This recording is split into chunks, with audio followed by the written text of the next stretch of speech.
Bonsoir. Ce soir, c'est Mamé qui raconte l'histoire du petit Poucet. Il était une fois un couple de bûcherons très pauvres qui habitaient dans les bois. Ils avaient 7 garçons. Leur petit dernier, le plus rusé de tous, était si petit qu'on l'avait surnommé le petit Poucet. Un soir, le jeune garçon entendit son père dire à sa mère : « Hélas, le pain manque, nous ne pouvons plus nourrir nos enfants. Demain, nous les emmènerons ramasser du bois dans la forêt, et là, nous les y perdrons. » Le lendemain matin, le petit Poucet mit dans ses poches un peu de pain. Il marcha en dernier en semant des miettes de pain derrière lui. Ainsi, le soir venu, ses frères et lui pourraient retrouver le chemin de la maison. Ils marchèrent si longtemps que les petits, abrutis de fatigue, s'endormirent tous les 7 sous un chêne géant. Au plus profond des bois, le père et la mère en profitèrent pour les abandonner. Quand ils se réveillèrent, la nuit était tombée. Le petit Poucet leur rendit courage. « Ne vous en faites pas, mes frères, suivez-moi. Je vais vous ramener à la maison. » Malheureusement, les oiseaux avaient mangé toutes les miettes de pain, et le petit Poucet ne put pas retrouver son chemin. Il grimpa alors sur un arbre et vit de la lumière au loin. Il redescendit de l'arbre et guida ses frères jusqu'à une très jolie maison. Ils frappèrent à la porte. « Qui est-ce ? » demanda une femme. « Nous sommes 7 frères égarés. Pouvez-nous vous abriter pour la nuit ? » ?»« Hélas, vous êtes devant la maison d'un ogre qui dévore les enfants. »« Mais nous ne pouvons pas rester dehors. Le danger rôde aussi, et puis il fait très froid. »« Dans ce cas, entrez. Je vais essayer de vous cacher.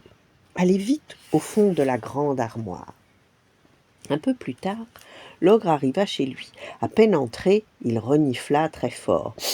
« Ça sent la serre fraîche ici. »« Ce doit être le gigot que j'ai préparé, » répondit sa femme en l'installant à table. L'ogre dévora tout le gigot, et 2 jambons, et 10 saucissons, mais il continua à renifler.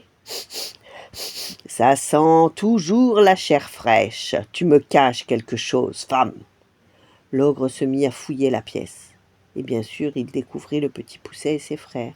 « Miam, miam, quelle aubaine, 7 petits enfants. Je vais les dévorer tout de suite. »« Mais non, tu vas faire une indigestion. Garde-les plutôt pour demain.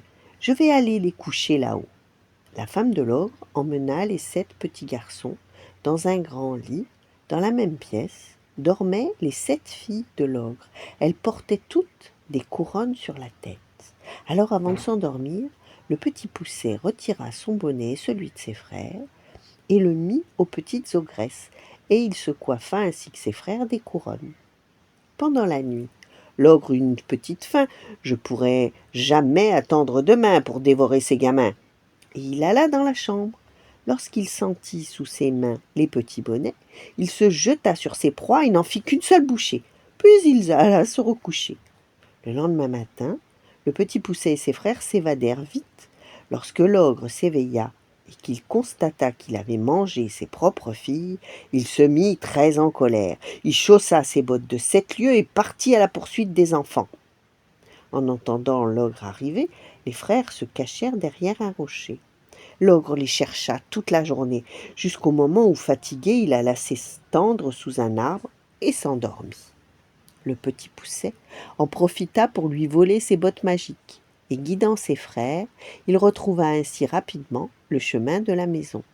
Les parents qui se désolaient furent heureux de retrouver leurs enfants, et grâce au pouvoir des bottes magiques, ils ne manquèrent plus jamais de rien. Voilà, bonne nuit, faites de beaux rêves, et à demain.